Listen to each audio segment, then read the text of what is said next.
Hello बच्चों, आज का टॉपिक है the calculus of residue.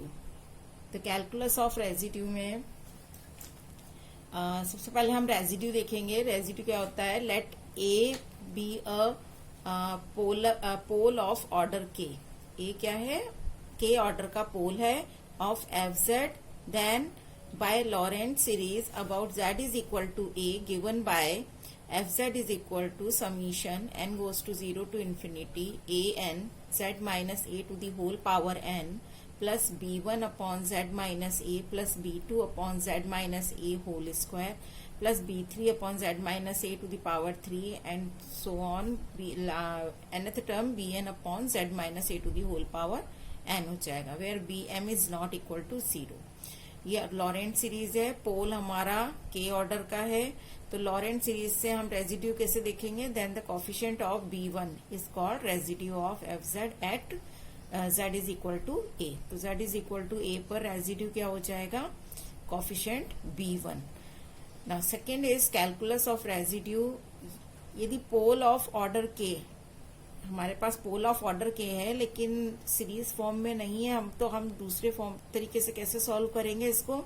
z is equal to a पर रेजिड्यू सॉल्व करने के लिए हम फॉर्मूला यूज में लेंगे limit z tends to a 1 upon factorial k minus 1 d to the power k minus 1 upon dz to the power k minus 1 z minus a to the power k into fz। और fz function जो भी हमको given है उस function के लिए हम residue solve कर लेंगे। यदि यहाँ पर k की वैल्यू 1 लेते हैं तो ये पोल क्या हो जाएगा? सिंपल पोल बन जाएगा और हमारा फॉर्मूला हो जाएगा limit z tends to a z minus a into fz।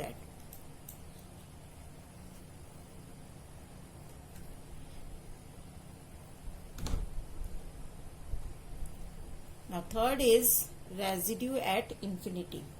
Residue at infinity क्या होती है? Definition, if fz is analytic at z is equal to infinity and isolated singularity there, then the residue of fz at z is equal to infinite is defined as। अब residue z is equal to infinite पर हम कैसे solve करेंगे? -1 upon 2 pi iota integral c fz dz, this will be equal to minus of b1। किसके इक्वल होगा? Minus b1 के।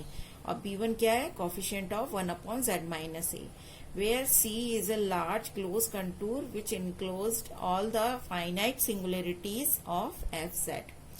Now fourth is residue theorem। अब residue theorem क्या होती है?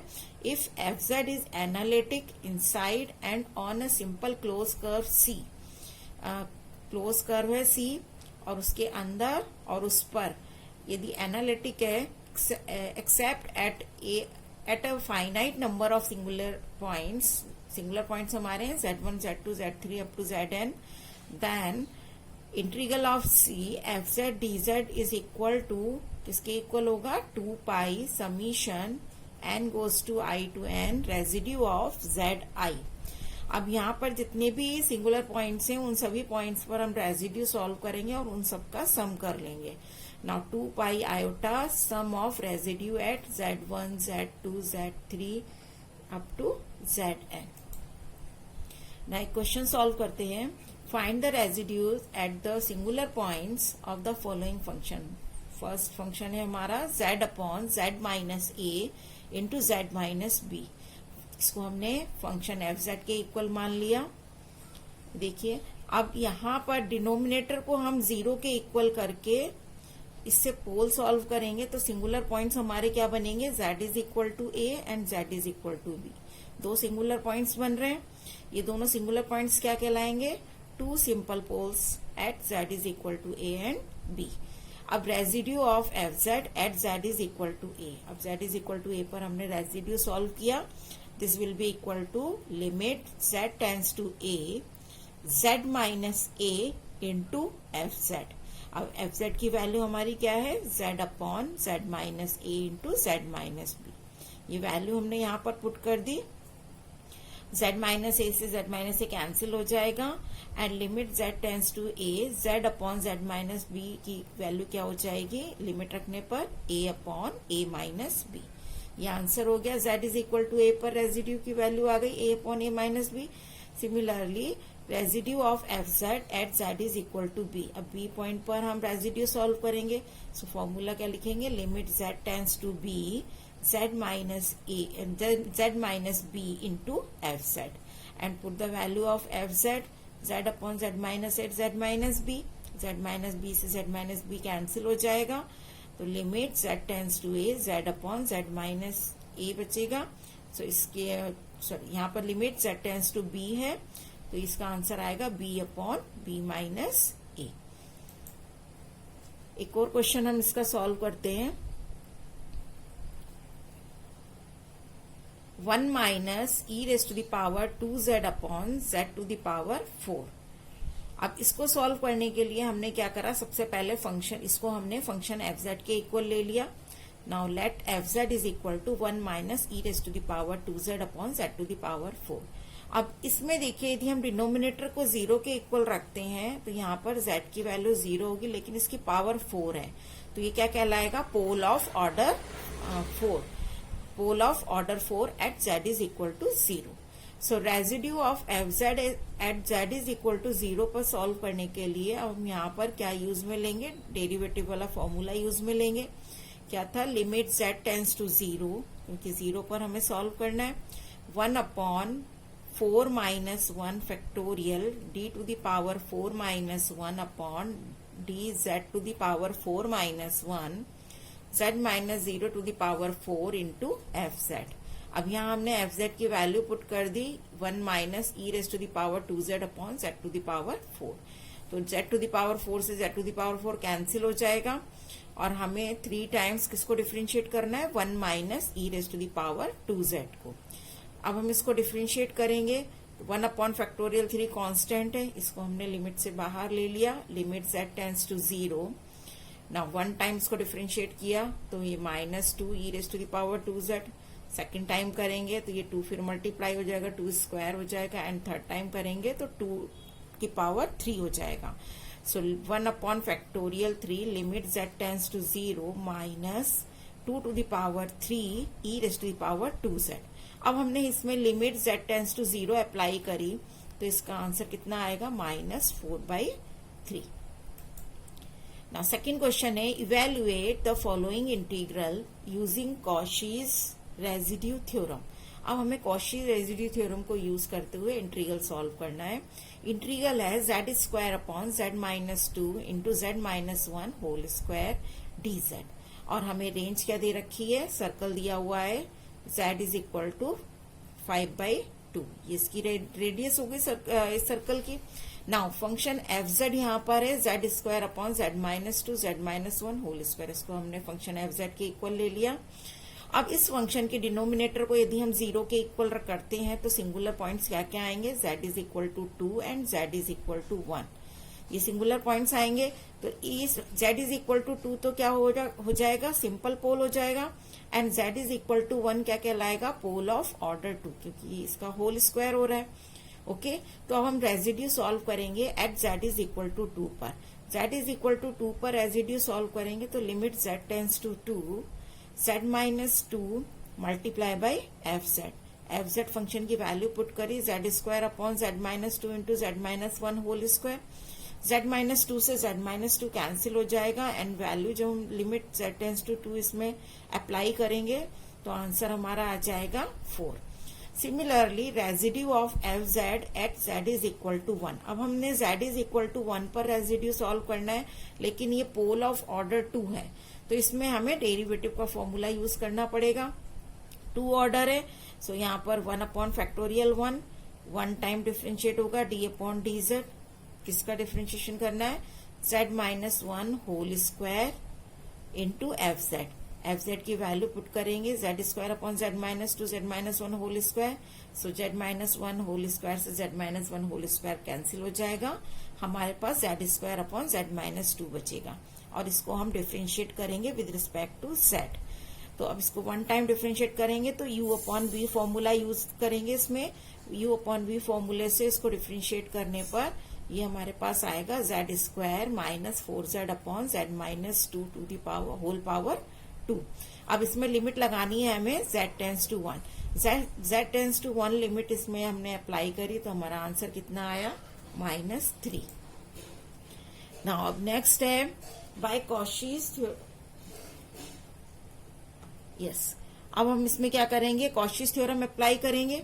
दोनों पोल पर हमने वैल्यू फाइंड कर ली, z इज इक्वल टू 2 पर भी कर ली और z इज इक्वल टू 1 पर भी कर ली। अब हम इसमें कॉशीज रेजिड्यू थ्योरम यूज करेंगे। तो by Cauchy's theorem integral of C F Z D Z is equal to 2 pi iota sum of residue. तो सम ऑफ रेजिड्यू में फर्स्ट हमारा कितना था 4, देन -3, सेकेंड वाला -3 था, तो 4 - 3 कितना हो जाएगा 1।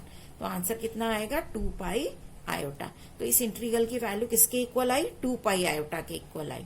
अब सेकंड क्वेश्चन हमने लिया, सेकंड इंटीग्रल है हमारा 12z - 7 upon z - 1 whole square 2z + 3 dz, where c is a circle, mod of z is equal to 2। Okay, now solution इसका हमने करा। सबसे पहले हमने फंक्शन एफ जेड को क्या मान लिया, 12z - 7 upon z - 1 whole square 2z + 3, इसको हमने फंक्शन एफ जेड के इक्वल ले लिया। Since F Z have a simple pole at z is equal to -3/2। अब हमने क्या करा, अब simple pole at z is equal to -3/2 and pole of order 2 कितना है, z is equal to 1। Denominator को 0 के इक्वल रखने पर हमें ये दो सिंगुलर पॉइंट्स मिल रहे हैं, एक तो सिंपल पोल है और एक पोल ऑफ ऑर्डर 2 है। अब हमने रेजिड्यू सॉल्व किया F Z at z is equal to -3/2 पर, तो वो कितना हो जाएगा, limit z tends to -3/2 z + 3/2 into F Z. Now F Z की वैल्यू हमने रखी और इसको कैलकुलेट करेंगे हम, इसमें से 2 कॉमन ले लिया तो z + 3/2 से z + 3/2 कैंसिल हो जाएगा, 1/2 12z - 7 upon z - 1 whole square ये बचेगा। और इसमें लिमिट हमने लगाई z टेंस टू -3/2, ये लिमिट अप्लाई करने पर इसका आंसर आ जाएगा -2। ओके, नेक्स्ट है, अब देखिए यहाँ पर सिंपल पोल हमारा एक तो -3/2 था और एक हमारा 1 है, और दोनों ही इस सर्कल की रेडियस के अंदर आ रहे हैं, इसलिए दोनों ही कंसीडर होंगे। यदि ये हमारे सर्कल की रेडियस के बाहर चला जाता तो हम इसको कंसीडर नहीं करते।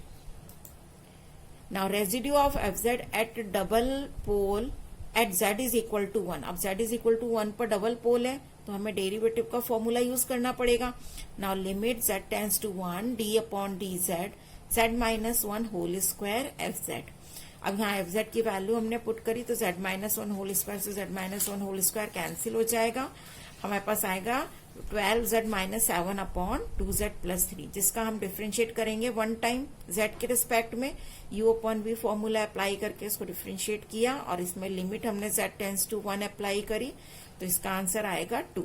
अब क्योंकि हमें यहाँ पर रेजिड्यू थ्योरम यूज करनी है तो here given that c is a circle of radius 2, that is the pole z tends to -3/2 and z tends to 1 lie inside this circle. By residue theorem, integral of f z d z is equal to 2 pi iota sum of residues. अब sum of residues में first residue हमारा आया था -3/2 पर -2 and second residue हमारा कितना आया 2। दोनों को जब हमने ऐड किया तो ये -2 + 2 0 हो जाएगा, so answer will be 0। Now third question is find the residue of zq upon z square -1 at z is equal to infinite. अब हमें z is equal to infinite पर रेजिड्यू सॉल्व करना है। Let f z be a given function which can be written as, हमने जो given function है उसको f z के इक्वल लिख लिया और इस कैसे लिख सकते हैं, डिनोमिनेटर में z स्क्वायर कॉमन लिया तो 1 - 1 अपॉन z स्क्वायर बचेगा, जिसको हमने बाइनोमियल में कन्वर्ट करने के लिए न्यूमरेटर में ले गए और इसकी पावर -1 हो गई और ये z स्क्वायर से z³ कैंसिल हो गया, z बचा। अब इसको हमने बाइनोमियल से एक्सपेंड कर दिया तो ये हमारे पास सीरीज आ जाएगी 1 + 1 upon z square + 1 upon z square to the whole square and so on. ठीक है, अब इस z को हमने इसमें मल्टीप्लाई कर लिया। Now therefore the residue of F Z at z is equal to infinite क्या होगा, minus coefficient of 1 upon z।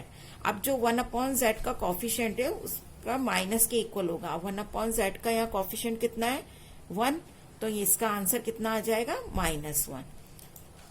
Similarly एक और क्वेश्चन हम देखते हैं, find the residue of Z square upon Z minus 1 Z minus 2 Z minus 3 at Z is equal to infinity.